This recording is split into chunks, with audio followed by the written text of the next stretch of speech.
Esta noche, querido oyente, te llevaré a un lugar que ha capturado la imaginación humana durante más de 2500 años. Un lugar cuyo nombre evoca imágenes de guerreros invencibles, de disciplina férrea, de una sociedad construida enteramente alrededor del arte de la guerra. Viajaremos juntos a Esparta, la legendaria ciudad-estado que dominó el Peloponeso griego y cuyo sistema social, político y militar sigue siendo estudiado, debatido y frecuentemente malinterpretado en nuestros días. Durante los próximos 60 minutos exploraremos no solo los mitos que rodean a Esparta, sino también las realidades históricas que se esconden detrás de la leyenda. Basándonos en documentos históricos conservados a través de los siglos, crónicas de escritores antiguos como Plutarco, Jenofonte y Tucídides, así como en evidencias arqueológicas descubiertas en las últimas décadas, desentrañaremos la verdadera naturaleza de esta sociedad única. Hablaremos del sistema educativo espartano conocido como la Agogé, probablemente el programa de entrenamiento militar más riguroso que haya existido jamás. Exploraremos el papel de las mujeres espartanas, quienes gozaban de una libertad sin precedentes en el mundo griego antiguo. Analizaremos las instituciones políticas que mantuvieron a Esparta estable durante siglos, mientras otras ciudades-estado griegas caían en el caos de la guerra civil. Y finalmente, examinaremos cómo y por qué esta superpotencia militar del mundo antiguo eventualmente colapsó, dejando tras de sí solo ruinas y recuerdos. Permíteme transportarte ahora al año 480 a.C. El lugar es un estrecho paso costero en el centro de Grecia, conocido como las Termópilas, que significa las puertas calientes, debido a las aguas termales que brotaban allí. El paisaje es dramático. A un lado, montañas escarpadas que se elevan hacia el cielo. Al otro, el mar Egeo con sus aguas azul profundo golpeando contra acantilados rocosos. Entre ambos, apenas unos 15 metros de ancho, un corredor natural que conecta el norte y el sur de Grecia.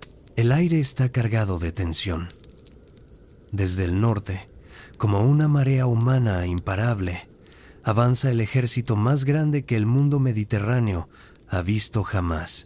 Son las fuerzas del Imperio Persa, comandadas personalmente por el rey Jerjes, hijo de Darío el Grande. Los historiadores antiguos hablaban de millones de soldados, aunque las estimaciones modernas basadas en evidencias arqueológicas y logísticas militares sugieren una cifra más realista de entre 100.000 y 200.000 hombres. Aún así, es una fuerza abrumadora.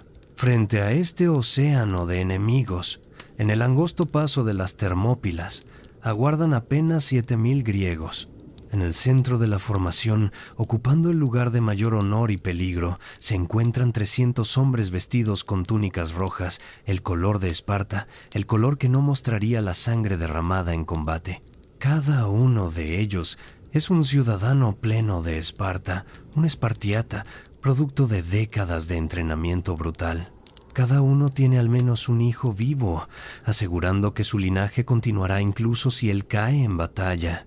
Y cada uno de ellos sabe, con absoluta certeza, que no regresará vivo de este lugar. Su comandante es el rey Leónidas, descendiente directo de Heracles, según la mitología espartana. Un hombre de aproximadamente 60 años que ha pasado toda su vida preparándose para este momento. Mientras observa la marea persa acercarse, no muestra temor.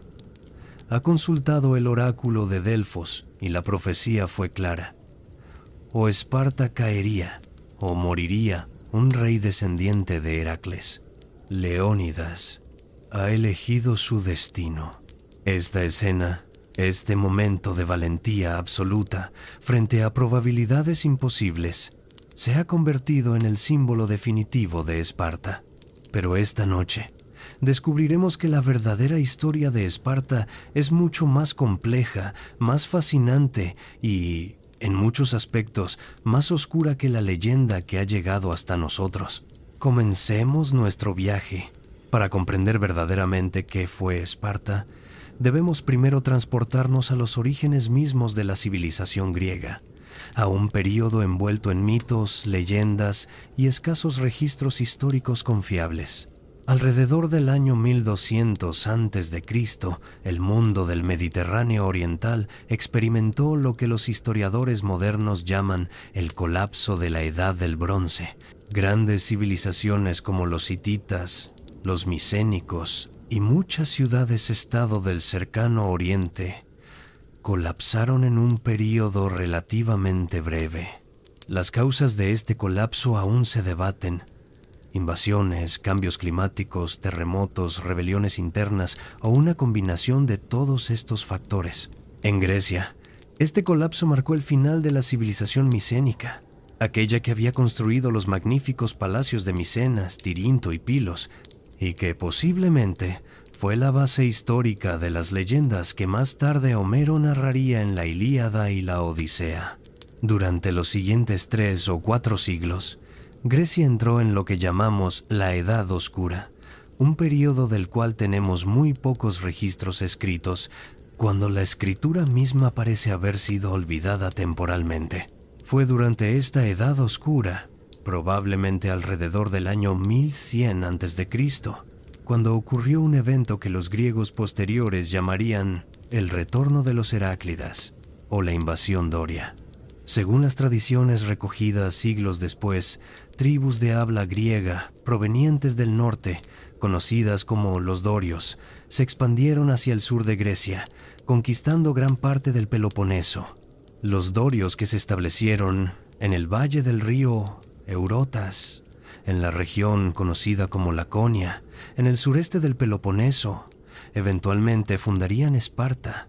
La evidencia arqueológica muestra que durante el período geométrico temprano, entre los años 900 y 800 a.C., hubo un asentamiento en el sitio que se convertiría en Esparta, aunque inicialmente no era particularmente diferente de otros asentamientos griegos de la época. Es crucial entender que la Esparta primitiva era muy diferente de la máquina militar en la que eventualmente se transformaría. Las excavaciones arqueológicas en el santuario de Artemis Orthia y en otros sitios lacónicos han revelado que durante los siglos VIII y VII a.C., Esparta era un centro cultural vibrante. Se producían finas cerámicas decoradas con escenas mitológicas, trabajos en marfil de exquisita calidad y se componía poesía lírica. Poetas como Tirteo, Alcmán y Terpandro trabajaron en Esparta durante este periodo, creando algunas de las obras más hermosas de la literatura griega arcaica. Los documentos históricos, particularmente los escritos de Heródoto, el historiador del siglo V a.C., conocido como el padre de la historia, nos dicen que Esparta comenzó como una monarquía dual única. Dos familias reales, los Agíadas y los Euripóntidas, proporcionaban cada una un rey que gobernaba simultáneamente. Esta diarquía, como se conoce técnicamente, era prácticamente única en el mundo griego y continuaría siendo una característica definitoria de Esparta durante toda su historia. Según la tradición espartana, este sistema fue establecido por el legendario legislador Licurgo, a quien se atribuía la creación de prácticamente todas las instituciones espartanas. Sin embargo, la cuestión de si Licurgo fue una figura histórica real o una construcción mítica sigue siendo objeto de debate entre los historiadores. Algunos académicos modernos sugieren que Licurgo podría haber sido originalmente un dios o héroe local que posteriormente fue humanizado y transformado en un legislador histórico.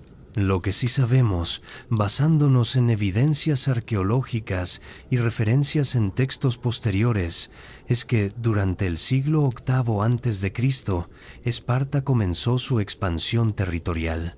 El objetivo principal fue el Valle Fértil de Mesenia, la región al oeste de Laconia.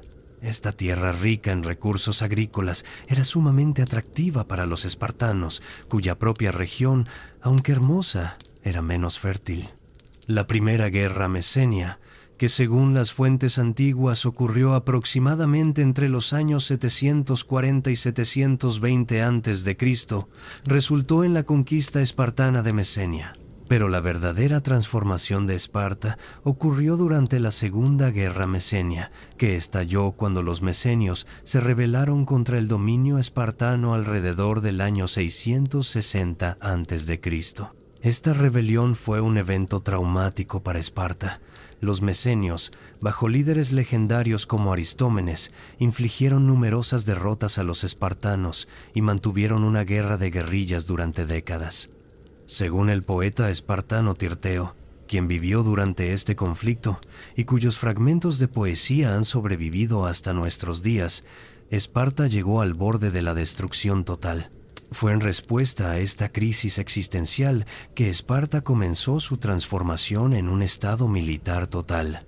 La sociedad espartana se reorganizó completamente alrededor del objetivo singular de crear los mejores guerreros posibles y de mantener el control sobre una población conquistada que superaba numéricamente a los conquistadores en una proporción de quizás 7 o 10 a 1.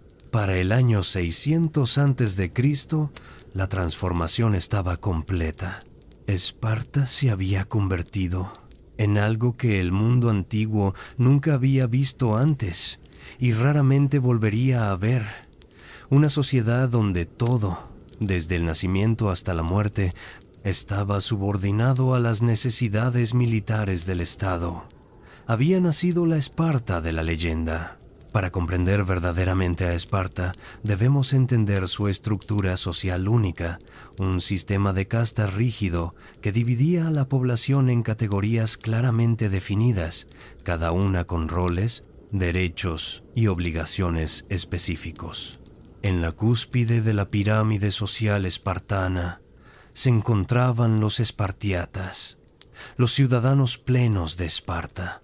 Estos eran los descendientes de los conquistadores dorios originales, los únicos con plenos derechos políticos, los únicos que podían participar en la asamblea y, crucialmente, los únicos sometidos al riguroso sistema de entrenamiento militar conocido como la Agoge. El número de espartiatas era sorprendentemente pequeño. Los documentos históricos sugieren que en el apogeo del poder espartano, alrededor del año 500 a.C., había aproximadamente entre 8.000 y 10.000 espartiatas varones adultos. Para el año 370 a.C., tras décadas de guerras, este número había caído a apenas 1.500. Esta pequeña élite militar mantenía el control sobre una población total en Laconia y Mesenia de quizás 200.000 a 300.000 personas. La ciudadanía espartana no se otorgaba simplemente por nacimiento. Un espartiata debía cumplir varios requisitos estrictos. Primero, debía haber completado exitosamente el programa de entrenamiento de la Agoge. Segundo, debía ser miembro de un syssitia, los comedores comunes donde los hombres espartanos comían juntos diariamente. Tercero, y esto era crucial, debía poder contribuir con su cuota mensual de alimentos al syssitia, lo cual requería poseer suficiente tierra y mano de obra para producir estos alimentos. Esta última condición creó una tensión fundamental en la sociedad espartana. Los espartiatas vivían como una hermandad de iguales, llamándose a sí mismos los homoioi, que significa los semejantes o los iguales. Se suponía que todos eran iguales en estatus, comiendo la misma comida simple, usando ropa similar, viviendo en casas similares. Pero en realidad, había grandes diferencias en riqueza, ya que algunos poseían mucha más tierra que otros. Un espartiata que no podía hacer su contribución al syssitia perdía su ciudadanía, convirtiéndose en un hipomeion, literalmente un inferior, perdiendo todos sus derechos políticos aunque manteniendo su libertad personal. Por debajo de los espartiatas en la jerarquía social se encontraban los periecos, cuyo nombre significa literalmente los que viven alrededor. Los periecos eran hombres libres que vivían en sus propias comunidades en Laconia, principalmente en las regiones costeras y montañosas. Según las fuentes antiguas, había aproximadamente 100 comunidades periecas en el territorio controlado por Esparta. Los periecos no tenían derechos políticos en Esparta, no podían votar en la asamblea ni ocupar cargos políticos. Sin embargo, eran libres de gobernarse a sí mismos en sus propias comunidades. Podían poseer propiedades, comerciar y acumular riqueza. Crucialmente, los periecos eran quienes realizaban prácticamente todo el trabajo artesanal, comercial y manufacturero en el estado espartano. Eran herreros, alfareros, comerciantes, constructores. Los espartiatas, prohibidos de participar en actividades comerciales o artesanales, dependían completamente de los periecos para todo excepto la guerra y la agricultura. Y hablando de guerra, los periecos también servían en el ejército espartano, formando una parte sustancial de la infantería. Luchaban junto a los espartiatas, aunque generalmente en unidades separadas. A diferencia de los espartiatas, sin embargo, no recibían el entrenamiento intensivo de la AGOG y no estaban sujetos a las mismas expectativas extremas de valor marcial. En la base de la pirámide social, soportando todo el peso del sistema, se encontraban los hilotas. Los hilotas eran siervos, personas atadas a la tierra que trabajaban los campos que proporcionaban el sustento a los espartiatas. La mayoría de los hilotas eran descendientes de los mesenios conquistados, aunque también había hilotas de origen laconio. La condición de los hilotas era única en el mundo griego antiguo. No eran exactamente esclavos en el sentido tradicional, ya que no podían ser vendidos individualmente. Estaban atados a parcelas específicas de tierra, y cuando esa tierra cambiaba de manos entre espartiatas, los hilotas que la trabajaban iban con ella. Tenían familias, vivían en sus propias comunidades y podían acumular cierta propiedad personal. Cada año debían entregar una cantidad fija de su producción agrícola a su amo espartiata, generalmente estimada en aproximadamente la mitad de la cosecha. Pero la vida de los hilotas estaba marcada por la opresión sistemática y el terror institucionalizado. Cada año, los éforos, los magistrados electos de Esparta, realizaban un ritual en el cual declaraban formalmente la guerra a los hilotas. Esto significaba que matar a un hilota no era técnicamente un asesinato, sino un acto de guerra, eliminando cualquier contaminación religiosa. Más aterradoramente, existía una institución conocida como la Cripteia, documentada en los escritos de Plutarco y otros autores antiguos. Cada año, jóvenes espartanos de élite, aquellos que se consideraban los más prometedores, eran enviados al campo con nada más que un cuchillo y instrucciones de sobrevivir cazando y robando. Pero su presa no eran animales, eran hilotas. Particularmente durante la noche, estos jóvenes espartanos salían a cazar y matar hilotas, especialmente aquellos que parecían particularmente fuertes, inteligentes o capaces de liderar una rebelión. Plutarco, escribiendo en el siglo I después de Cristo, pero basándose en fuentes más antiguas, describe la cripteia como un entrenamiento tanto en habilidades de supervivencia como en el endurecimiento psicológico necesario para matar sin remordimiento. Era, en esencia, un programa de desensibilización al asesinato, diseñado para crear guerreros que no dudarían en el campo de batalla. Las fuentes antiguas también hablan de otro ritual perturbador.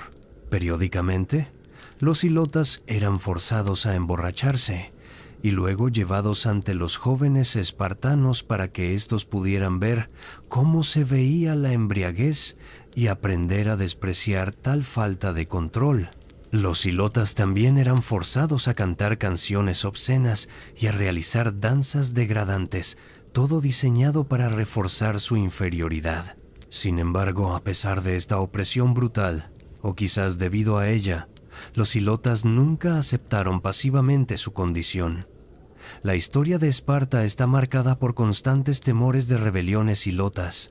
El terremoto devastador que golpeó Esparta alrededor del año 464 a.C., que según Tucídides mató a 20.000 personas, fue seguido inmediatamente por una rebelión hilota masiva. Los espartanos tardaron años en reprimir esta revuelta, y el miedo constante a futuras rebeliones se convirtió en un factor definitorio de la política espartana. Este miedo explica mucho sobre la estructura militar de Esparta. Los espartiatas no eran simplemente una clase de guerreros élite diseñada para luchar contra enemigos externos. Eran, fundamentalmente, una fuerza de ocupación, manteniendo el control sobre una población vastamente superior en número que nunca había aceptado su conquista. La tensión inherente en este sistema era insostenible a largo plazo. Para mantener su dominio, Esparta necesitaba que cada espartiata fuera un guerrero de élite, lo cual requería años de entrenamiento intensivo y una vida dedicada exclusivamente a la preparación militar. Pero este mismo sistema significaba que los espartiatas no podían participar en actividades productivas, dependiendo completamente de los hilotas para su sustento. Y cuanto más dependían de los hilotas, más necesitaban reprimirlos, lo cual requería mantener su propia eficacia militar, perpetuando el ciclo. Esta estructura social única, esta división rígida entre la pequeña élite militar, los periecos libres pero sin derechos políticos y la masa de hilotas oprimidos, era tanto la mayor fortaleza de Esparta como la semilla de su eventual destrucción. Si hay un aspecto de Esparta que ha capturado la imaginación moderna más que cualquier otro, es la agogé, el sistema de entrenamiento que transformaba a niños en guerreros. Documentado extensamente en los escritos de Plutarco, Jenofonte y otros autores antiguos, la agogé representa quizás el programa educativo más riguroso y psicológicamente desafiante que haya existido jamás. La vida de un espartiata estaba determinada incluso antes de nacer. Cuando una mujer espartana quedaba embarazada, se esperaba que mantuviera un régimen de ejercicio físico intenso, basado en la creencia de que una madre fuerte produciría hijos fuertes. Las fuentes antiguas mencionan que las mujeres espartanas bebían vino sin diluir durante el embarazo, algo escandaloso para otros griegos, quienes creían que el vino debía mezclarse siempre con agua. El verdadero momento de la verdad llegaba cuando nacía el niño. Según Plutarco, el bebé no pertenecía a su padre sino al Estado. Los ancianos de la tribu examinaban al recién nacido, buscando signos de fuerza y salud. Si el bebé parecía débil, enfermo o deformado, según la tradición, era llevado a un lugar llamado Apotetae, un abismo en el monte Taygeto, y arrojado allí para morir. Durante generaciones, esta historia se aceptó como un hecho histórico. Sin embargo, las excavaciones arqueológicas modernas en el monte Taygeto han arrojado resultados interesantes. Si bien se han encontrado huesos humanos en algunos de los abismos montañosos, el análisis detallado ha revelado que la mayoría pertenecen a adultos jóvenes, no a bebés. Esto ha llevado a algunos historiadores modernos a sugerir que la historia del infanticidio espartano podría haber sido una exageración o una propaganda anti-espartana difundida por otras ciudades-estado griegas. Otros académicos argumentan que los huesos de bebés simplemente no sobrevivieron a los siglos, mientras que los huesos más desarrollados de adultos sí lo hicieron. La verdad probablemente se encuentra en algún punto intermedio. Es posible que hubiera alguna forma de selección de bebés, pero quizás no tan sistemática o brutal como las fuentes literarias sugieren. Si el bebé era aceptado, pasaba sus primeros 7 años con su familia. Sin embargo, incluso durante este período temprano, la educación espartana era diferente. Las nodrizas espartanas eran famosas en todo el mundo griego por su enfoque. Los bebés no debían ser envueltos en pañales apretados. Debían aprender a no temer la oscuridad, no debían ser quisquillosos con la comida y debían aprender a no llorar. Plutarco menciona que las familias ricas de otras ciudades-estado griegas a menudo contrataban nodrizas espartanas precisamente por su reputación de criar niños robustos y autocontrolados. Pero la verdadera agogé comenzaba a los 7 años. En una ceremonia que marcaba su separación de la familia, los niños eran agrupados en agelai, que literalmente significa rebaños o manadas, bajo el mando de un joven de 20 años llamado Eirene. A partir de este momento, el niño ya no vivía en casa, sino en barracas comunitarias con otros niños de su edad. La vida en la agogé estaba diseñada para ser deliberadamente dura. Los niños dormían sobre camas que ellos mismos debían construir con juncos que arrancaban del río Eurotas usando solo sus manos desnudas sin herramientas. Se les daba una sola túnica al año, sin importar la estación, obligándolos a soportar tanto el calor abrasador del verano como el frío penetrante del invierno laconio sin quejarse. La comida era intencionalmente escasa. No se trataba de que Esparta no pudiera alimentar a sus niños. Era una política deliberada, diseñada para enseñar resistencia al hambre y, crucialmente, para alentar a los niños a robar comida. Sí, has oído correctamente. Se esperaba que los niños espartanos robaran para complementar sus raciones inadecuadas. Pero aquí viene el giro. Si eran atrapados robando, eran severamente castigados. Esto parece contradictorio hasta que comprendes el objetivo. No se castigaba el robo en sí, sino la incompetencia de ser atrapado. El mensaje era claro. Debes ser astuto, ingenioso, capaz de sobrevivir en cualquier circunstancia, pero también lo suficientemente hábil como para no ser detectado. Esta era una habilidad de supervivencia esencial para un guerrero que podría encontrarse algún día detrás de las líneas enemigas. Plutarco relata una historia famosa que ilustra este principio de manera escalofriante. Un niño había robado un zorro y lo escondía bajo su túnica cuando fue confrontado por un adulto.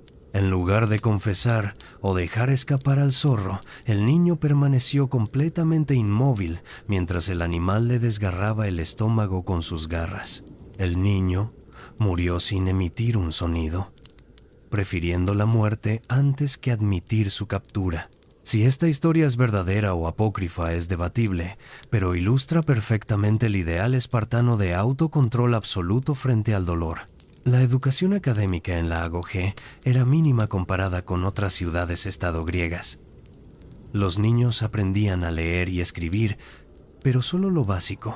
El énfasis estaba en la brevedad y la claridad en la comunicación, dando origen al término lacónico, que todavía usamos hoy para describir un estilo de habla breve y directo. Cuando Felipe II de Macedonia, padre de Alejandro Magno, envió un mensaje a Esparta diciendo: «Si entro en Laconia, arrárase Esparta hasta los cimientos», la respuesta espartana fue una sola palabra: «Sí». Esta respuesta, en toda su brevedad desafiante, es perfectamente lacónica. En lugar de matemáticas avanzadas o filosofía, los niños espartanos aprendían poesía marcial, particularmente los versos de Tirteo, que celebraban el valor en batalla y la gloria de morir por Esparta. Aprendían música, pero con un propósito específico. La flauta se tocaba durante las marchas militares y todos los espartiatas debían poder marchar al unísono con su ritmo. El entrenamiento físico era constante y brutal. Lucha, boxeo, lanzamiento de jabalina, carrera, natación, todas las habilidades que un guerrero necesitaría. Pero no se trataba solo de fuerza física. Los niños participaban en simulacros de batallas donde se dividían en equipos y luchaban entre sí con considerable violencia. Estas peleas podían volverse extremadamente intensas y las lesiones graves eran comunes. A medida que los niños crecían en la agogé, la brutalidad aumentaba. A los 12 años comenzaba lo que Jenofonte llama la edad del amor un sistema de relaciones entre hombres mayores y jóvenes que era común en muchas ciudades-estado griegas, pero que en Esparta tomaba una forma particular. Un hombre adulto espartano tomaba a un joven bajo su tutela, actuando como mentor, protector y amante.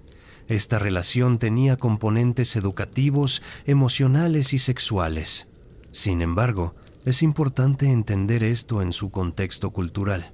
No se trataba de depredación, sino de una institución social aceptada y regulada.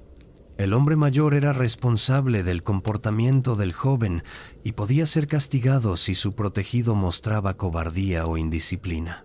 Esta relación se esperaba que creara vínculos intensos de lealtad y afecto que se traducirían en mayor valor en el campo de batalla, donde los hombres lucharían más ferozmente para proteger o impresionar a sus amantes. A los 20 años, si un joven había completado exitosamente la agogé, se convertía en una Irene, responsable del entrenamiento de los niños más jóvenes. A los 30 años, finalmente alcanzaba la plena ciudadanía como espartiata, aunque continuaba entrenando y viviendo en gran medida en un ambiente militar por el resto de su vida. Las fuentes antiguas documentan varios rituales de iniciación notablemente brutales. El más famoso ocurría en el santuario de Artemis Orthia, donde los jóvenes eran azotados frente al altar de la diosa. Originalmente, esto puede haber sido un rito de paso relativamente moderado, pero para el período romano se había convertido en un espectáculo turístico, donde los jóvenes eran flagelados casi hasta la muerte, mientras multitudes observaban. El objetivo era soportar el dolor sin emitir un sonido, demostrando el autocontrol espartano perfecto. Este sistema producía soldados excepcionales, sin duda, pero también producía seres humanos psicológicamente dañados, incapaces de relacionarse normalmente fuera del contexto militar, desconfiados de las emociones, entrenados desde la infancia para suprimir el miedo, el dolor y la compasión. La agogé era, en esencia, un experimento de ingeniería social diseñado para crear un tipo específico de humano, el guerrero perfecto. Y en términos puramente militares, funcionaba extraordinariamente bien. Si los hombres de Esparta han capturado la imaginación histórica como ejemplos de masculinidad guerrera extrema, las mujeres de Esparta han sido igualmente fascinantes, aunque a menudo menos comprendidas. En una época en que las mujeres, en la mayoría de las sociedades griegas, vivían en reclusión casi total, confinadas al gineceo, la parte femenina de la casa, sin educación formal y sin voz en los asuntos públicos, las mujeres espartanas disfrutaban de libertades que escandalizaban al resto del mundo griego. Las fuentes históricas, particularmente los escritos de Jenofonte, Plutarco y Aristóteles, aunque a veces críticos, nos proporcionan una ventana fascinante a la vida de las mujeres espartanas.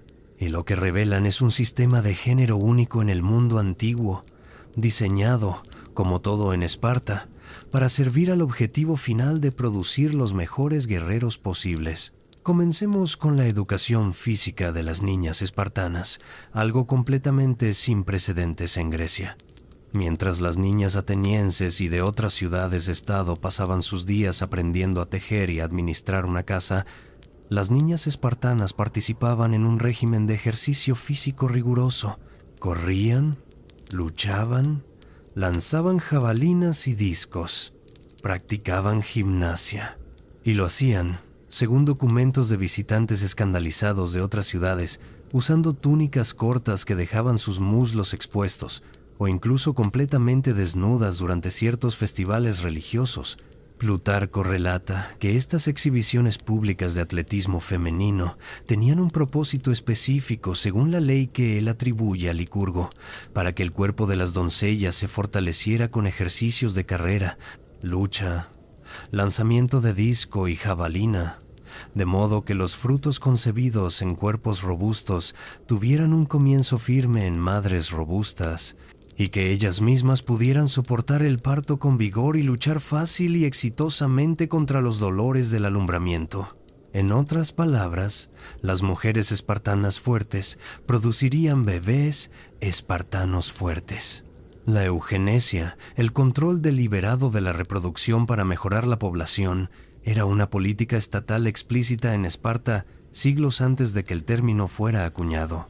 Pero la libertad física de las mujeres espartanas iba más allá del ejercicio. Mientras que las mujeres en Atenas raramente salían de sus hogares sin un acompañante masculino y llevaban velos que cubrían gran parte de sus rostros, las mujeres espartanas se movían libremente por la ciudad, participaban en festivales públicos, hablaban abiertamente con hombres que no eran sus parientes y expresaban opiniones políticas, aunque formalmente no podían votar en la asamblea. La propiedad era otro área donde las mujeres espartanas disfrutaban de privilegios extraordinarios. Podían heredar tierra, poseerla por derecho propio y controlarla independientemente de padres o esposos. Aristóteles, escribiendo en el siglo IV a.C., afirma que para su época las mujeres controlaban aproximadamente 2/5 partes de toda la tierra en Esparta. Esto era completamente inaudito en el mundo griego, donde en otras ciudades las mujeres técnicamente no podían poseer propiedades en absoluto. ¿Cómo sucedió esto? La respuesta está en la estructura única de la sociedad espartana. Los hombres espartanos vivían en barracas hasta los 30 años, e incluso después pasaban la mayor parte de su tiempo en entrenamientos militares o comiendo en los Sicitia. Estaban frecuentemente en campaña militar, a menudo durante meses o años, y morían jóvenes en cantidades significativas debido a las constantes guerras. Esto significaba que las mujeres, por necesidad práctica, debían administrar las propiedades familiares, controlaban las tierras, supervisaban a los hilotas que las trabajaban, tomaban decisiones económicas.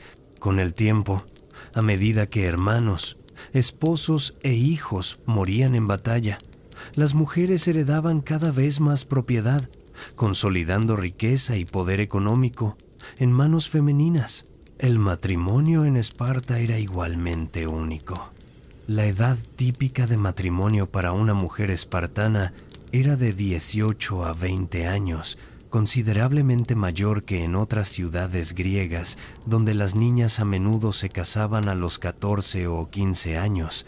Los hombres se casaban alrededor de los 30, cuando alcanzaban plena ciudadanía. Pero incluso después del matrimonio, el esposo no vivía con su esposa. Continuaba residiendo en las barracas militares. Las visitas conyugales ocurrían en secreto, a menudo bajo el manto de la oscuridad.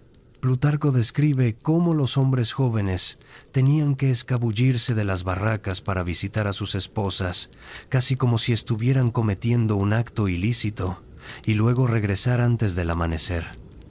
Las fuentes antiguas también documentan prácticas sexuales y matrimoniales que escandalizaban a otros griegos. Se permitía, e incluso se alentaba que los hombres mayores, si sus esposas eran jóvenes y fértiles, permitieran que hombres más jóvenes y fuertes tuvieran relaciones con ellas para producir niños robustos. Similarmente, si un hombre espartano admiraba la constitución física y el linaje de la esposa de otro hombre, podía solicitar permiso para engendrar hijos con ella. Nuevamente, esto puede parecer escandaloso desde nuestra perspectiva moderna, pero tenía una lógica dentro del sistema espartano. Los niños pertenecían al Estado, no a individuos. El objetivo era producir la mejor próxima generación posible de guerreros, y los espartanos aparentemente estaban dispuestos a poner de lado los celos personales en servicio de este objetivo colectivo. Las mujeres espartanas también tenían reputación de franqueza verbal que otros griegos encontraban chocante. Las fuentes antiguas están llenas de anécdotas sobre dichos de mujeres espartanas, conocidas como apotegmas lacónicos. Cuando un visitante de otra ciudad le preguntó a una mujer espartana por qué las mujeres de Esparta eran las únicas que gobernaban a sus hombres, ella respondió: porque somos las únicas que parimos hombres. Quizás la historia más famosa involucra a una madre espartana entregando su escudo a su hijo cuando partía hacia la batalla. Le dijo simplemente, con esto o sobre esto, significando que debía regresar victorioso llevando su escudo o muerto siendo llevado sobre él. Rendirse, arrojar el escudo para huir más rápido, era impensable. La muerte era preferible a la deshonra. Otras historias son aún más perturbadoras. Plutarco relata que cuando 5 mujeres espartanas recibieron noticias de una batalla, cada una preguntó ansiosamente por el resultado. Cuando se les informó que sus 5 hijos habían muerto, respondieron, «No pregunté eso, preguntaba si ganamos». Al confirmar la victoria dijeron, «Entonces acepto con alegría la muerte de mis hijos». Otra madre espartana, al escuchar que su hijo había huido de la batalla, supuestamente lo mató ella misma con sus propias manos, diciendo, «No eras digno de mí». Aunque muchos historiadores modernos sospechan que estas historias son exageradas o incluso inventadas como propaganda espartana, reflejan los valores que se esperaba que las mujeres espartanas encarnaran. La realidad es que las mujeres espartanas existían en una posición profundamente contradictoria. Por un lado, disfrutaban de libertades físicas, económicas y sociales sin paralelo en el mundo griego antiguo. Eran educadas, atléticas, propietarias, capaces de expresar opiniones. Por otro lado, toda su existencia estaba instrumentalizada para un solo propósito: producir guerreros para el Estado. Su valor como mujeres no se medía por su humanidad individual, sino por su capacidad de parir hijos fuertes y de criarlos para abrazar la muerte con alegría.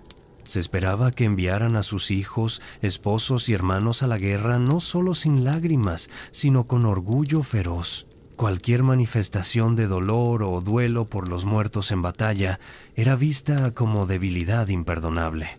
Aristóteles, en su obra política, fue profundamente crítico de las mujeres espartanas. Argumentaba que su libertad excesiva y su control sobre la riqueza habían debilitado a Esparta, contribuyendo a su eventual declive. Escribió, «La licencia de las mujeres lacedemonias derrota el propósito de la constitución espartana y contribuye a la avaricia que prevalece en el Estado». Pero otros autores antiguos, como Jenofonte, admiraban ciertos aspectos del sistema espartano de criar mujeres fuertes, y algunos académicos modernos han argumentado que, dentro de los límites de su sociedad, las mujeres espartanas ejercían una agencia considerable y vivían vidas más satisfactorias que sus contrapartes en otras ciudades-estado griegas. La verdad, como a menudo ocurre, probablemente es compleja. Las mujeres espartanas eran simultáneamente más libres y más oprimidas que otras mujeres griegas, simplemente de maneras diferentes. Tenían libertad de movimiento, pero no libertad de elegir valores diferentes a los del Estado. Controlaban propiedades, pero existían para producir soldados. Podían hablar abiertamente, pero se esperaba que hablaran solo para reforzar el código guerrero. En última instancia, tanto hombres como mujeres en Esparta eran engranajes en una máquina social diseñada para un propósito singular: la dominación militar. Ningún género escapaba a la instrumentalización total de sus vidas para servir al Estado. Para comprender cómo Esparta se convirtió en la superpotencia militar dominante de Grecia durante casi 2 siglos, debemos examinar tanto su singular sistema político como su revolucionaria organización militar. El sistema político espartano era una mezcla compleja de elementos monárquicos, oligárquicos y democráticos que fascinaba a los observadores antiguos.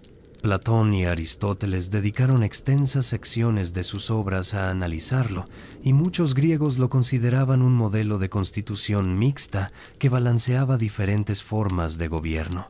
En la cima del sistema estaban los 2 reyes, uno de cada una de las 2 casas reales, los agíadas y los euripóntidas. Este sistema de diarquía era único en el mundo griego. Los reyes heredaban sus posiciones y las mantenían de por vida, pero su poder era considerablemente limitado en comparación con monarcas de otras sociedades. Durante tiempos de paz, los reyes tenían principalmente funciones religiosas. Actuaban como sacerdotes principales en ciertos rituales, consultaban oráculos en nombre del Estado y presidían ceremonias. Sin embargo, en guerra, al menos uno de los reyes servía como comandante supremo del ejército, y aquí su autoridad era considerable, aunque no absoluta. Los documentos históricos revelan que los reyes espartanos a menudo competían entre sí por prestigio e influencia. Esta rivalidad era parte del diseño del sistema, ya que se suponía que cada rey actuaría como control sobre el otro, previniendo el surgimiento de tiranía. El verdadero poder ejecutivo en Esparta residía en los 5 éforos, magistrados electos que servían por términos de 1 año. Los éforos eran elegidos anualmente por la asamblea de todos los ciudadanos espartanos adultos. Una vez electos, su poder era formidable. Podían convocar reuniones de la asamblea y del consejo de ancianos, supervisaban la educación de los jóvenes, regulaban la vida diaria de los ciudadanos y, más impresionante aún, podían incluso juzgar a los reyes. Cada mes, los éforos y los reyes intercambiaban juramentos. Los éforos juraban mantener la monarquía mientras los reyes gobernaran de acuerdo con las leyes. Los reyes juraban gobernar de acuerdo con las leyes de la ciudad. Este intercambio ritual de juramentos enfatizaba que incluso los reyes estaban sujetos a la ley, no por encima de ella. Las fuentes antiguas documentan varios casos donde los éforos procesaron a reyes por mala conducta. El rey Pausanias, héroe de la batalla de Platea en el año 479 a.C., fue posteriormente acusado de traición y murió de hambre en un templo donde había buscado refugio. Otro rey, Agesilao, fue multado por casarse con una mujer de baja estatura, ya que esto supuestamente violaría el principio de eugenesia de producir niños grandes y fuertes. El Consejo de Ancianos, o Gerusia, consistía en 28 hombres mayores de 60 años más los 2 reyes. Los miembros de la Gerusia servían de por vida y eran elegidos a través de un proceso peculiar descrito por Aristóteles como infantil. Los candidatos desfilaban ante la asamblea y el que recibía los aplausos más fuertes ganaba. A pesar de este método de selección aparentemente primitivo, el Gerusia ejercía considerable poder, proponiendo legislación que luego se presentaba a la asamblea. La asamblea o apella consistía en todos los ciudadanos espartanos varones mayores de 30 años. Se reunía mensualmente durante la luna llena. Sin embargo, a diferencia de la asamblea ateniense, la apella espartana no podía debatir o enmendar propuestas. Solo podía votar sí o no a las mociones presentadas por la Gerusia. La votación se hacía por aclamación, literalmente gritando, y los magistrados determinaban qué lado había gritado más fuerte. Este sistema político creaba estabilidad notable.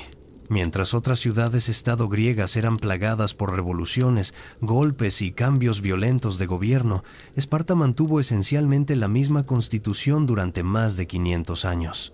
Esta estabilidad era vista con admiración por pensadores políticos como Platón, quien modeló aspectos de su república ideal basándose en Esparta. Pero el verdadero genio de Esparta, lo que la convirtió en la potencia militar dominante de Grecia, estaba en su organización militar. El ejército espartano estaba organizado según un sistema único de unidades tácticamente flexibles. La unidad básica era la enomotia, que consistía en aproximadamente 32 a 36 hombres. 3 enomotiae formaban un pentecostis. 2 pentecosties formaban un alochos, y la alochos era la principal unidad táctica, con aproximadamente 200 hombres. Pero lo revolucionario no era solo la organización, sino el nivel de entrenamiento y coordinación.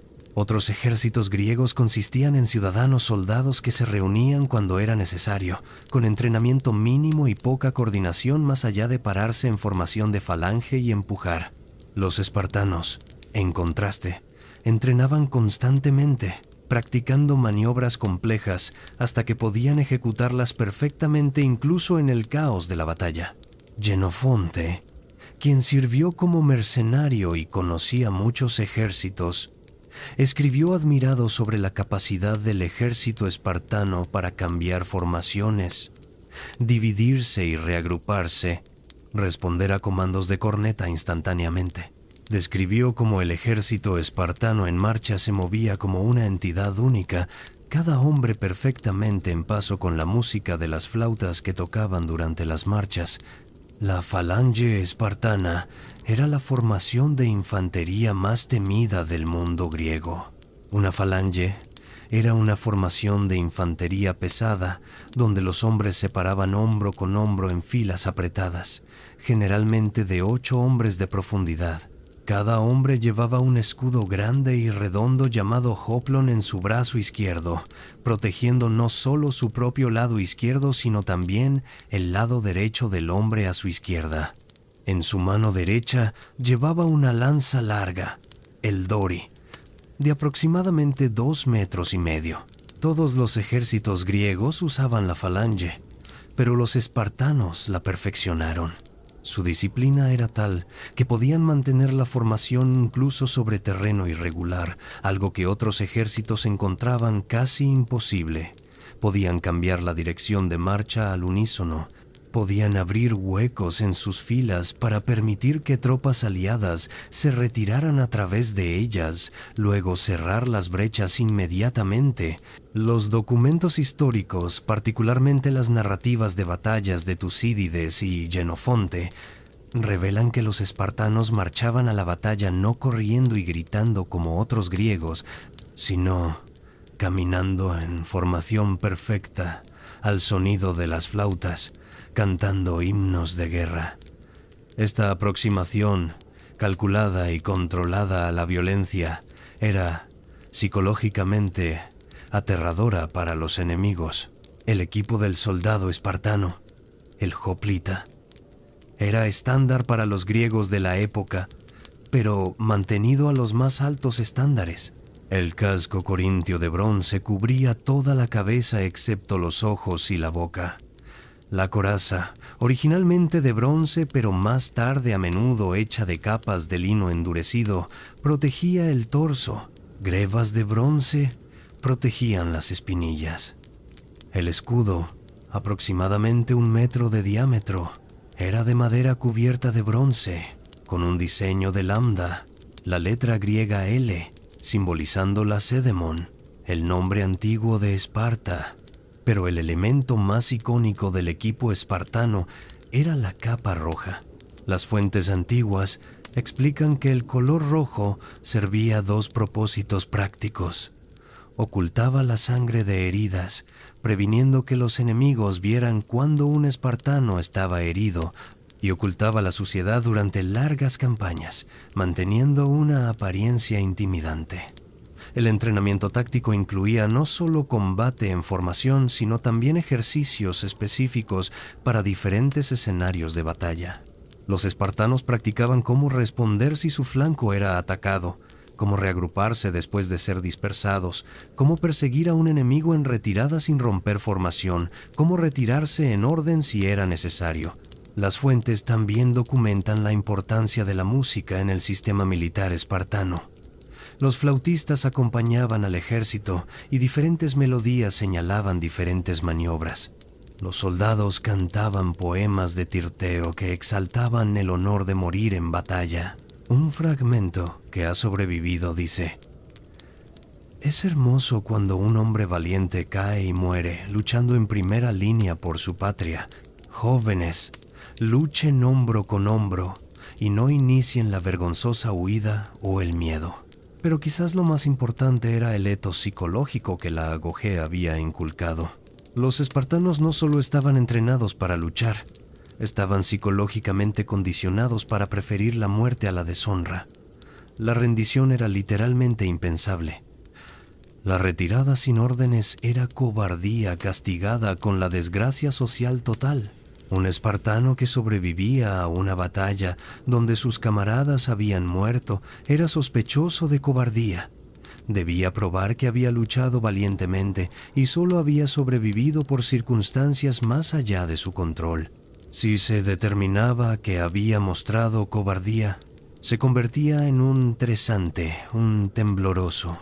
Los tresantes eran marcados con la vergüenza, debían usar ropa remendada, afeitar solo la mitad de su barba, eran excluidos de los Syssitia, nadie podía casarse con ellos ni arreglar matrimonios con sus hijas. Vivían como fantasmas sociales, técnicamente libres pero completamente despreciados. Esta combinación de entrenamiento superior, disciplina férrea, equipo de calidad, tácticas innovadoras y condicionamiento psicológico que eliminaba el miedo a la muerte, hizo del ejército espartano la fuerza militar más formidable de Grecia durante generaciones.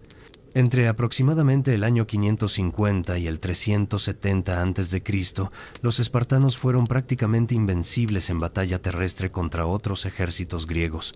Pero esta máquina militar perfecta tenía debilidades ocultas que eventualmente causarían su caída, debilidades que exploraremos en nuestro próximo bloque. El año 480 a.C. marca el momento del mayor triunfo y tragedia simultáneos de Esparta, el momento que definiría su leyenda para siempre, las Termópilas. Hemos abierto nuestro viaje esta noche en ese estrecho paso, donde el rey Leónidas y sus 300 espartanos se enfrentaron a las hordas persas de Jerjes. Ahora, con todo el contexto que hemos construido, podemos apreciar plenamente qué significó realmente ese enfrentamiento. Las fuentes históricas primarias, particularmente la narrativa detallada de Heródoto, escrita apenas una generación después de los eventos, nos dicen que Leónidas partió de Esparta con solo 300 espartiatas, cada uno con al menos un hijo varón vivo. La razón del número pequeño era en parte religiosa. Estaban celebrando el Festival de las Carneas, durante el cual la ley espartana prohibía operaciones militares a gran escala. Pero Leónidas sabía que la amenaza persa no esperaría a que terminaran los festivales religiosos. En las Termópilas, estos 300 espartanos fueron acompañados por aproximadamente 700 periecos de las ciudades laconias, varios miles de otros griegos de diversas ciudades-estado y probablemente hilotas sirviendo como porteadores y asistentes. El número total de defensores griegos era de aproximadamente 7,000 hombres. Durante 2 días completos, esta pequeña fuerza contuvo al ejército persa. El estrecho paso neutralizaba la ventaja numérica persa, obligándolos a atacar en un frente angosto donde la disciplina superior y el entrenamiento de los griegos, especialmente de los espartanos, prevalecían. Heródoto describe cómo los persas atacaban en oleadas, solo para ser rechazados repetidamente con pérdidas terribles. Incluso los inmortales, la guardia de élite de 10,000 hombres de Jerjes, no pudieron romper la línea espartana. Pero en la noche del segundo día, la traición cambió todo. Un griego local llamado Efialtes informó a Jerjes sobre un sendero de montaña que rodeaba la posición griega. Los persas marcharon durante la noche y al amanecer del tercer día estaban detrás de los defensores. Leónidas, al darse cuenta de que la posición era indefendible, despidió a la mayoría de las fuerzas aliadas. Algunos historiadores modernos sugieren que muchos de estos aliados simplemente huyeron, pero la tradición mantiene que Leónidas deliberadamente los liberó de su juramento. Sin embargo, él y sus 300 espartanos permanecieron, junto con aproximadamente 700 tespienses que se negaron a retirarse y los periecos lacónicos. El último enfrentamiento fue completamente despiadado. Los espartanos lucharon hasta que se rompieron sus lanzas, luego usaron sus espadas, y cuando sus espadas se rompieron, lucharon con dagas, manos desnudas y dientes. Heródoto relata que lucharon sobre el cuerpo de Leónidas después de que cayó, recuperándolo 4 veces de los persas antes de ser finalmente abrumados. Cuando terminó, todos los espartanos estaban muertos. Jerjes, furioso por las pérdidas que había sufrido, ordenó que el cuerpo de Leónidas fuera decapitado y crucificado, una profanación extremadamente poco característica en la guerra griega que demostraba cuánto lo habían enfurecido los espartanos. Las Termópilas fue técnicamente una derrota, pero se transformó en victoria moral y propaganda. Los espartanos habían demostrado que el valor y la disciplina podían resistir incluso contra probabilidades abrumadoras. Un epitafio famoso compuesto por el poeta Simónides fue inscrito en el sitio. Extranjero, ve a decir a los lacedemonios que aquí yacemos, obedeciendo sus órdenes. Esta simple declaración de deber cumplido se convirtió en una de las declaraciones de sacrificio marcial más famosas de la historia. Apenas unas semanas después, la flota persa fue destrozada en la batalla naval de Salamina, y al año siguiente, en el 479 a.C., el ejército persa fue completamente derrotado en la batalla de Platea. Allí, el ejército espartano liderado por Pausanias, regente en nombre del hijo menor de Leónidas, demostró su supremacía táctica. Los hoplitas espartanos, en formación de falange perfecta, destrozaron a la infantería persa, y la victoria fue tan completa que terminó efectivamente la invasión persa de Grecia. Estas victorias contra Persia catapultaron a Esparta al pináculo del prestigio en el mundo griego. Junto con Atenas, habían salvado a Grecia de la conquista extranjera, pero la alianza entre estas dos potencias fue breve. Las diferencias entre Esparta y Atenas eran profundas. Esparta era conservadora, militarista, oligárquica, terrestre. Atenas era innovadora, comercial, democrática, naval. La tensión entre estos sistemas incompatibles eventualmente estalló en la Guerra del Peloponeso, un conflicto devastador que duró desde el año 431 hasta el 404 a.C., 27 años que desgarraron el mundo griego. Tucídides, el gran historiador de esta guerra, documentó meticulosamente su curso. Su narrativa revela tanto las fortalezas como las debilidades de Esparta. En tierra, los espartanos eran supremos.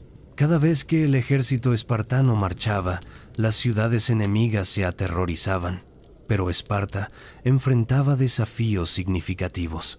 Primero, su sistema económico dependía totalmente del trabajo y lota. Esto significaba que los espartanos no podían abandonar su territorio por periodos prolongados sin arriesgarse a rebeliones y lotas. Las campañas debían ser relativamente cortas, limitando las opciones estratégicas espartanas. Segundo, el número de espartiatas estaba en constante declive.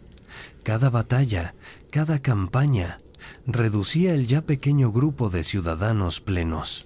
Y debido a los estrictos requisitos para la ciudadanía, incluida la necesidad de contribuir al Syssitia, los hombres que perdían sus tierras o recursos no podían mantener su estatus, convirtiéndose en hipomeiones y perdiendo derechos ciudadanos. El número de guerreros de élite se reducía constantemente. Tercero, Esparta carecía completamente de poder naval. Atenas controlaba los mares, y las murallas de Atenas significaban que el ejército espartano no podía forzar una decisión asediando la ciudad. La guerra se prolongó año tras año, drenando recursos de ambos lados. Solo cuando Esparta hizo un pacto humillante con Persia, el antiguo enemigo, obteniendo oro persa para construir una flota, finalmente pudo desafiar el dominio naval ateniense. En el año 404 a.C., la flota espartana, bajo el mando del brillante almirante Lisandro, destruyó la flota ateniense en Aegos Potami. Atenas, asediada y hambrienta, se rindió al año siguiente. Esparta se encontró ahora como la potencia hegemónica de Grecia. pero esta victoria contenía las semillas de su caída. El oro persa había corrompido la legendaria austeridad espartana. Los comandantes que regresaban de campañas en Asia Menor traían riqueza que creaba creciente desigualdad entre los espartiatas. Los valores tradicionales de igualdad y disciplina espartana comenzaron a erosionarse. Más críticamente, Esparta demostró ser un hegemón brutal e incompetente. Instalaron guarniciones y gobiernos oligárquicos tiránicos en las ciudades que habían liberado de Atenas. La arrogancia espartana alienó a antiguas aliadas. Tebas, Corinto y otras ciudades que habían luchado junto a Esparta contra Atenas ahora se volvieron contra ella. En el año 379 a.C., Tebas, bajo el brillante general Epaminondas, desafió directamente a Esparta. Lo que siguió fue impensable. En la batalla de Leuctra, en el año 371 a.C., el invencible ejército espartano fue completamente derrotado. Epaminondas había estudiado las tácticas espartanas y desarrolló una innovación revolucionaria. Tradicionalmente, las falanges griegas eran uniformemente profundas a lo largo de toda la línea. Epaminondas concentró sus mejores tropas en una formación extremadamente profunda, 50 filas en lugar de las 8 o 12 usuales, en su ala izquierda, directamente opuesta a donde los espartanos, según su costumbre invariable, colocaban a sus mejores tropas en el ala derecha. La falange tebana profunda aplastó literalmente el ala derecha espartana antes de que el resto de la línea pudiera intervenir. El rey espartano Cleombroto murió en la batalla, junto con aproximadamente 400 de los 1000 espartiatas que habían marchado a Leuctra. Para una ciudadanía ya reducida, fue una pérdida devastadora, pero lo que vino después fue aún peor. Epaminondas invadió el Peloponeso mismo, algo que ningún enemigo había logrado en siglos. En el año 369 a.C., liberó Mesenia, la fuente de la mitad de las tierras y ilotas que mantenían el sistema espartano. Los mesenios fundaron una nueva ciudad capital, Mesene, con murallas masivas que aún hoy impresionan a los visitantes. Sin los recursos de Mesenia, sin suficientes ilotas para trabajar las tierras restantes, con una ciudadanía reducida a apenas 1500 hombres, el sistema espartano colapsó efectivamente. Esparta continuó existiendo, incluso luchando ocasionalmente, pero nunca recuperó su antigua supremacía. Cuando Filipo, segundo de Macedonia, conquistó Grecia una generación después, Esparta fue dejada de lado, demasiado débil para ser una amenaza, pero demasiado orgullosa para someterse.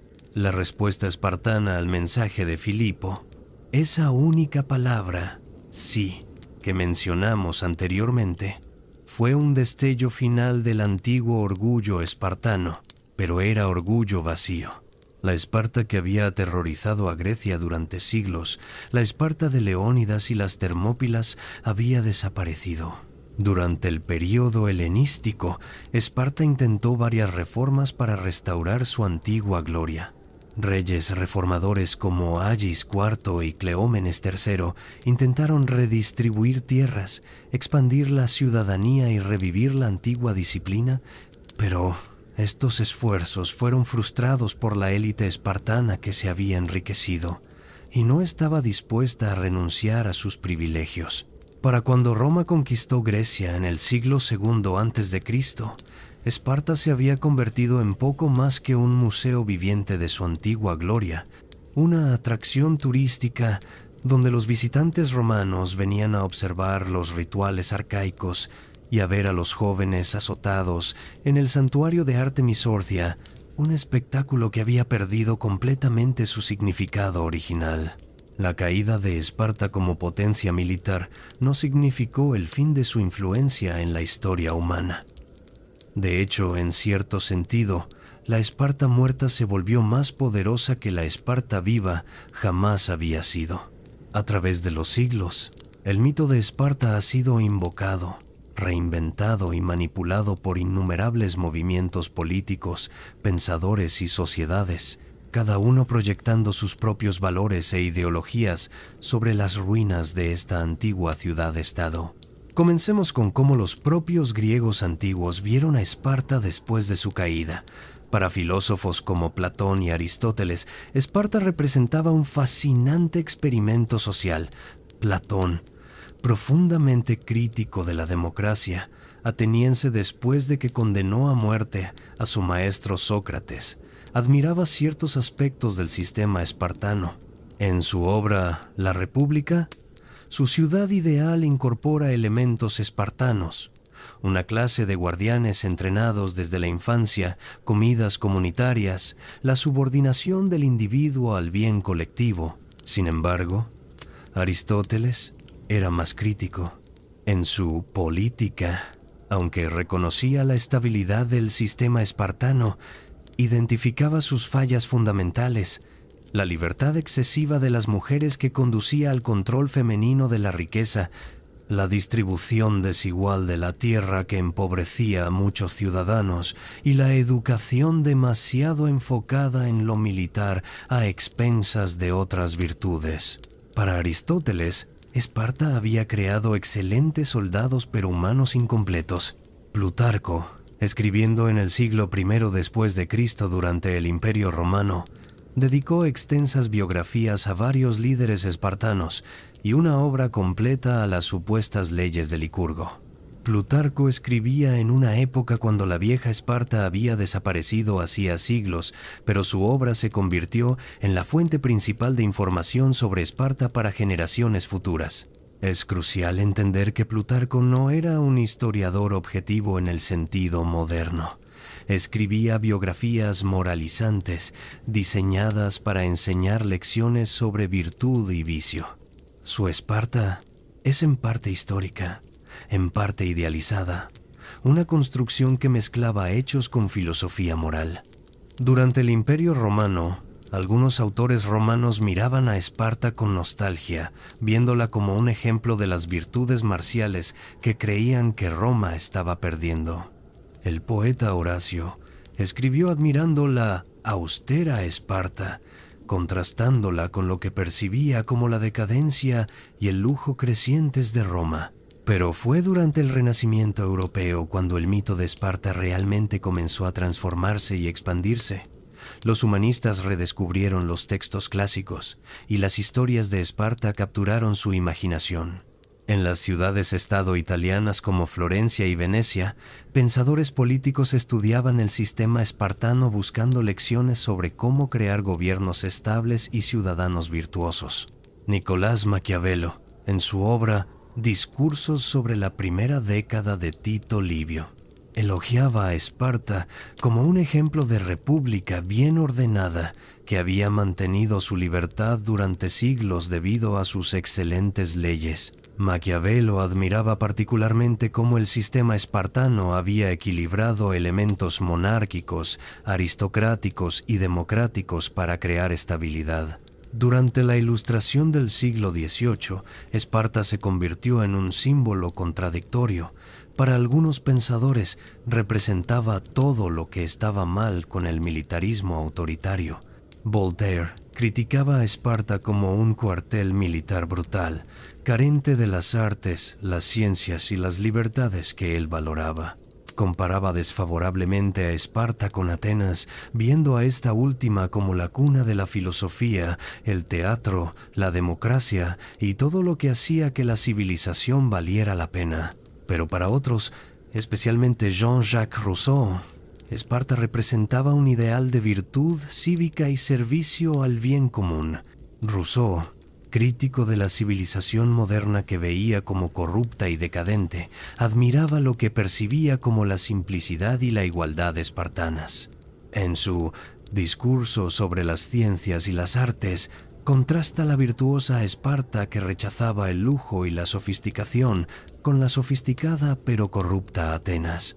Esta tensión entre ver a Esparta como un modelo de virtud o como un ejemplo de tiranía brutal continuó durante la Revolución Francesa.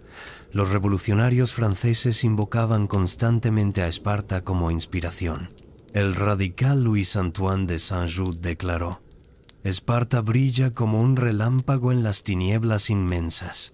Los jacobinos veían la subordinación espartana del individuo al Estado, el rechazo del lujo, la voluntad de sacrificio como modelos para la nueva República Francesa. Sin embargo, esta admiración revolucionaria por Esparta se volvió cada vez más problemática a medida que el terror se intensificaba. Los críticos comenzaron a señalar paralelos inquietantes entre la brutalidad del régimen jacobino y la violencia institucionalizada de Esparta contra los ilotas. En el siglo XIX, con el surgimiento del nacionalismo europeo, diferentes naciones comenzaron a proyectar sus propias identidades sobre Esparta. En Prusia y luego en Alemania, teóricos militares admiraban la disciplina espartana, el énfasis en el entrenamiento militar y la subordinación del individuo al Estado. El sistema educativo prusiano, con su énfasis en la disciplina, la obediencia y el servicio al Estado, se inspiraba conscientemente en modelos espartanos. Esta apropiación alemana de Esparta alcanzó su forma más perversa bajo el régimen nazi. Los nazis glorificaban a Esparta como un estado racial puro, practicante de eugenesia que había comprendido la importancia de la fortaleza física y la superioridad marcial. Heinrich Himmler citaba frecuentemente a Esparta como modelo, particularmente el supuesto infanticidio de bebés débiles y el programa de entrenamiento brutal de la AGOG. Las juventudes hitlerianas se modelaban explícitamente según lo que los nazis imaginaban que era el sistema educativo espartano. Es crucial entender que esta Esparta nazi era casi completamente una invención. Los nazis ignoraban o distorsionaban deliberadamente aspectos del sistema espartano que no se ajustaban a su ideología. Ignoraban que Esparta había luchado junto con otras ciudades griegas, incluida la democrática Atenas, contra invasores persas. Ignoraban la considerable libertad de las mujeres espartanas. Crearon un mito de Esparta que servía a sus propios propósitos horribles. Después de la Segunda Guerra Mundial, la asociación de Esparta con el nazismo hizo que muchos académicos reevaluaran críticamente la historia espartana. Historiadores comenzaron a enfatizar los aspectos más oscuros del sistema espartano: la opresión brutal de los ilotas, la cripteia como entrenamiento en asesinato, el militarismo que sofocaba toda creatividad cultural, el declive causado por rigidez institucional. Sin embargo, el mito de Esparta demostró ser notablemente resistente. Durante la Guerra Fría, tanto el este como el oeste encontraron usos para Esparta. Los estados comunistas a veces citaban el colectivismo espartano, las comidas comunitarias y la propiedad estatal de recursos como precursores antiguos de ideales socialistas. Mientras tanto, en Occidente, la resistencia espartana contra las hordas persas en las Termópilas se reinterpretaba como un símbolo de la resistencia occidental contra el totalitarismo. En tiempos más recientes, Esparta ha experimentado otro resurgimiento en la cultura popular, particularmente a través de películas como 300, basada en la novela gráfica de Frank Miller. Esta película, estilizada y deliberadamente ahistórica, presenta una versión de las Termópilas que es más mito que historia. Los espartanos se representan como defensores de la libertad contra la tiranía persa, una interpretación que muchos historiadores encuentran profundamente irónica, dado que Esparta misma era una sociedad profundamente autoritaria construida sobre la esclavitud. Académicos modernos han señalado las distorsiones en 300. Los persas representados como monstruosidades deformadas en lugar de un imperio sofisticado con notable tolerancia religiosa y cultural, los espartanos retratados como defensores de la libertad, cuando en realidad dirigían una de las sociedades más represivas del mundo antiguo, la omisión completa de los miles de otros griegos que lucharon en las Termópilas, Sin embargo, la película captura algo verdadero sobre el poder duradero del mito espartano. La imagen de guerreros disciplinados resistiendo contra probabilidades imposibles, eligiendo la muerte gloriosa sobre la rendición, sacrificándose por sus hermanos de armas, toca algo profundo en la psicología humana. Es una narrativa de honor, lealtad, valor y sacrificio que trasciende los detalles históricos específicos. En la cultura contemporánea, espartano se ha convertido en un adjetivo que denota austeridad, disciplina y minimalismo.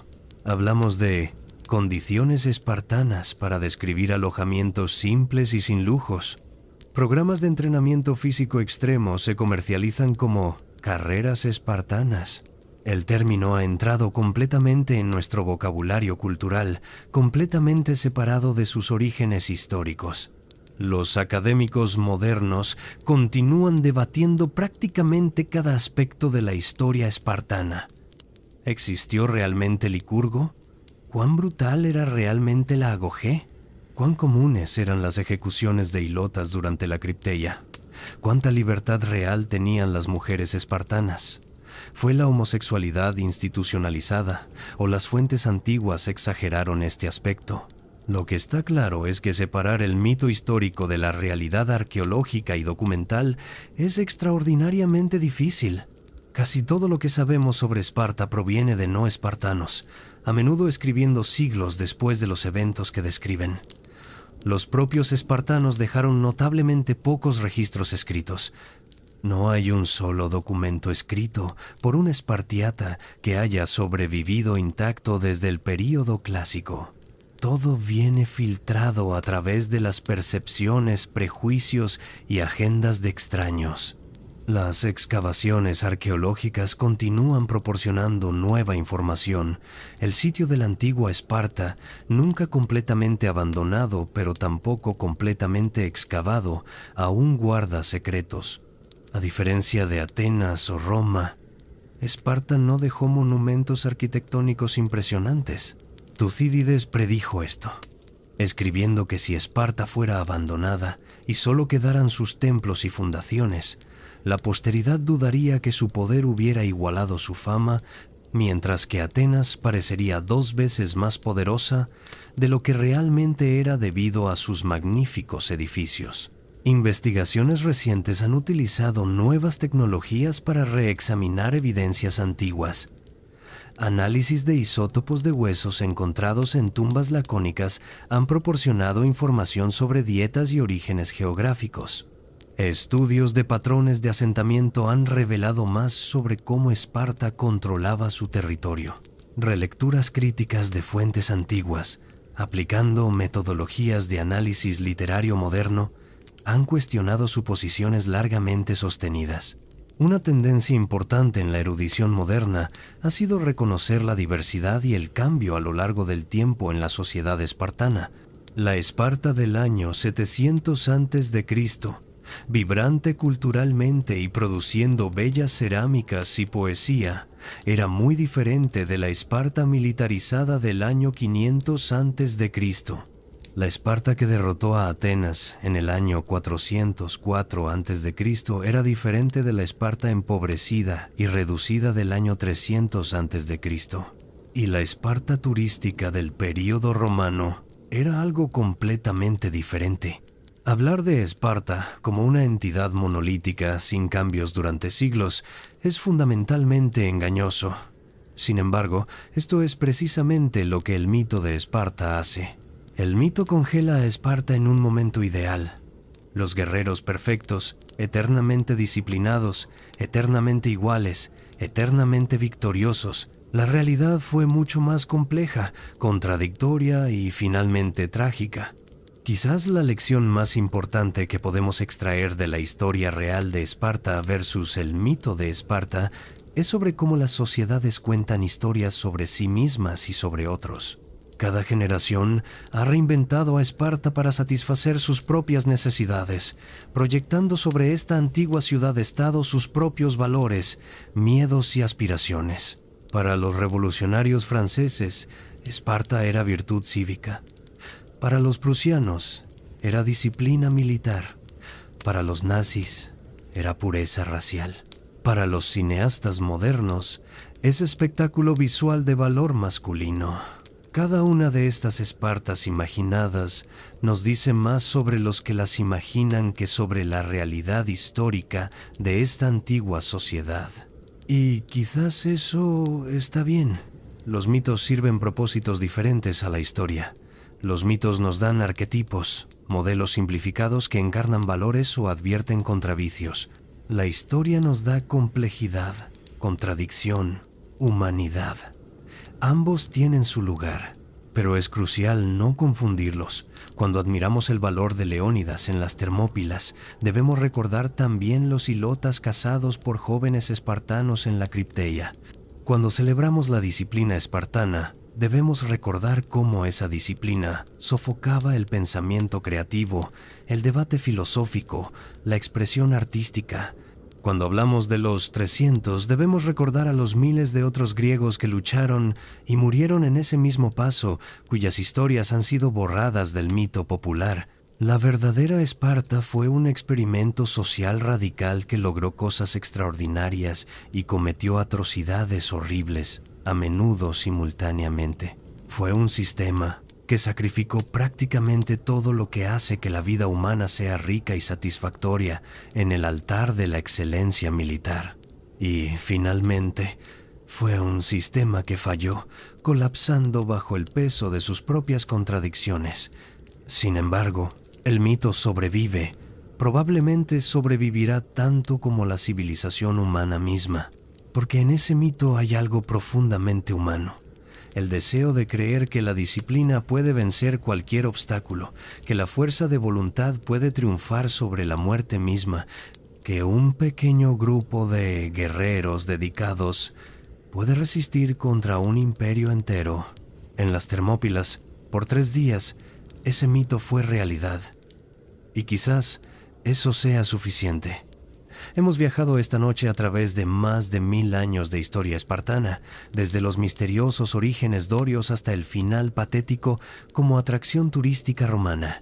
Hemos explorado la brutal agogé que transformaba niños en guerreros, el sistema de castas que oprimía a miles para elevar a cientos, las mujeres que disfrutaban de libertades sin precedentes, pero solo para servir al Estado militar, la máquina política que funcionó sin cambios durante siglos, y finalmente la caída inevitable de un sistema construido sobre contradicciones insostenibles. La historia de Esparta nos confronta con preguntas incómodas que siguen siendo relevantes hoy. ¿Hasta dónde debería una sociedad sacrificar la libertad individual por la seguridad colectiva?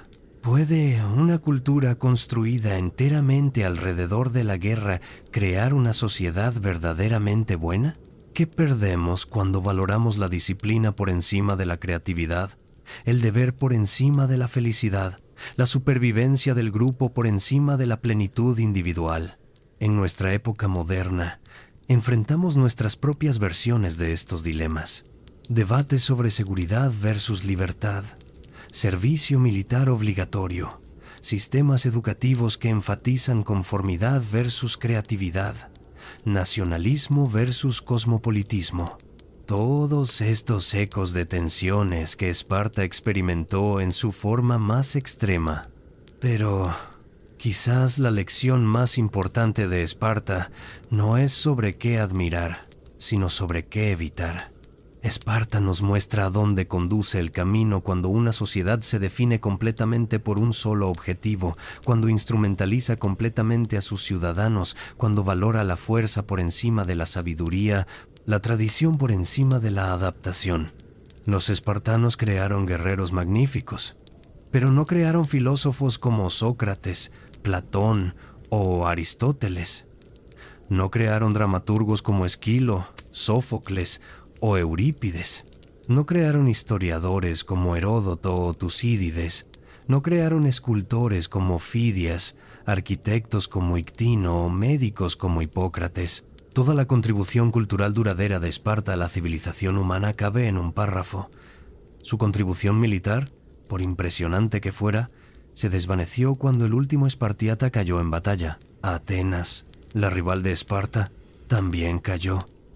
También perdió guerras, también sufrió ocupación y humillación, pero las ideas nacidas en Atenas, la democracia, el teatro, la filosofía, la historia, la ciencia, siguen dando forma a nuestro mundo 2400 años después. La pluma resultó ser más poderosa que la espada, al menos en el largo arco de la historia. Sin embargo, sería injusto terminar nuestra exploración solo con críticas. Los hombres y mujeres de Esparta eran seres humanos, nacidos en un sistema que no eligieron, haciendo lo mejor que podían dentro de las estructuras que heredaron. Los niños arrancados de sus familias a los 7 años no eligieron la agogé. Los ilotas no eligieron la esclavitud. Incluso los espartiatas, beneficiarios del sistema, eran también sus prisioneros, atrapados en roles de los que no podían escapar sin perder todo. Y hubo momentos de genuina grandeza. El sacrificio en las Termópilas, cualquiera que sean sus complicaciones históricas, representa un ideal de valor y deber que merece ser recordado. La disciplina que permitía a los soldados espartanos mantener formación cuando otros ejércitos huían en pánico salvó innumerables vidas griegas durante las guerras médicas. La estabilidad política que Esparta mantuvo durante siglos mientras otras ciudades se desgarraban en guerras civiles tenía un valor real. La historia es raramente simple y las personas raramente son puramente buenas o malas. Esparta fue tanto admirable como horrible, a menudo al mismo tiempo. Comprender esta complejidad, resistir la tentación de simplificar en narrativas de héroes y villanos, es parte de lo que hace que el estudio de la historia sea tan valioso. Antes de que nos despidamos esta noche, me encantaría saber qué aspecto de la historia espartana te pareció más fascinante o sorprendente. ¿Fue el sistema educativo brutal de la agogé? ¿Las libertades de las mujeres espartanas? ¿La opresión sistemática de los ilotas? ¿El mito versus la realidad de las Termópilas? Déjame tus pensamientos en los comentarios. Y si hay otros temas de historia antigua que te gustaría que exploráramos en futuros episodios, por favor compártelos. Estamos considerando episodios sobre la Roma imperial, la antigua Persia, las conquistas de Alejandro Magno, o quizás las civilizaciones precolombinas de América. Tu opinión nos ayuda a decidir hacia dónde viajará nuestro viaje histórico nocturno. Si has encontrado valor en este viaje a través del tiempo, si estas historias de una civilización antigua te han ayudado a reflexionar sobre nuestro mundo moderno, o simplemente si han hecho que estas 60 minutos pasen agradablemente mientras te preparabas para dormir, te invito a que te suscribas al canal Somnialis. Cada semana exploramos diferentes rincones de la historia humana, siempre con el mismo compromiso de rigor académico basado en documentos históricos, crónicas antiguas y evidencias arqueológicas, pero presentado de una manera que espero sea accesible, envolvente y apropiada para la quietud de la noche.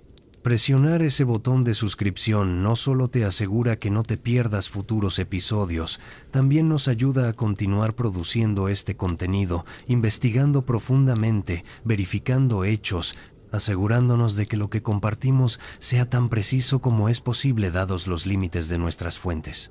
La historia es demasiado importante para ser tratada con ligereza, y tu apoyo nos permite mantener nuestros estándares. Y ahora, querido oyente, es momento de que descanses. Hemos caminado juntos por las calles polvorientas de la antigua Esparta. Hemos escuchado el sonido de las flautas guiando a la falange espartana hacia la batalla. Hemos sentido el calor del sol mediterráneo sobre el monte Taygeto y el frío del río Eurotas donde los niños arrancaban juncos para sus camas. Hemos sido testigos de triunfos y tragedias, de grandeza y crueldad, de un experimento social que brilló intensamente durante unos pocos siglos antes de consumirse. Estas historias del pasado ahora se depositan en tu mente mientras te preparas para el sueño. Quizás esta noche sueñes con hoplitas marchando en formación perfecta, con mujeres atléticas corriendo bajo el cielo griego, con el estrecho paso de las Termópilas donde hombres eligieron la gloria sobre la vida. O quizás simplemente te deslices en un sueño profundo y reparador, habiendo llenado tu mente con algo más sustancial que las preocupaciones del día. Cualquiera que sea el caso, te agradezco por acompañarme en este viaje nocturno a través de la historia. Gracias por tu tiempo, tu atención y tu interés en las historias de aquellos que vivieron hace tanto tiempo, pero cuyas vidas aún tienen algo que enseñarnos. Que tengas un descanso tranquilo, que tus sueños sean pacíficos y que despiertes mañana renovado y listo para lo que el nuevo día traiga. Desde Somnialis, buenas noches y hasta nuestro próximo viaje a través del tiempo. Descansa bien.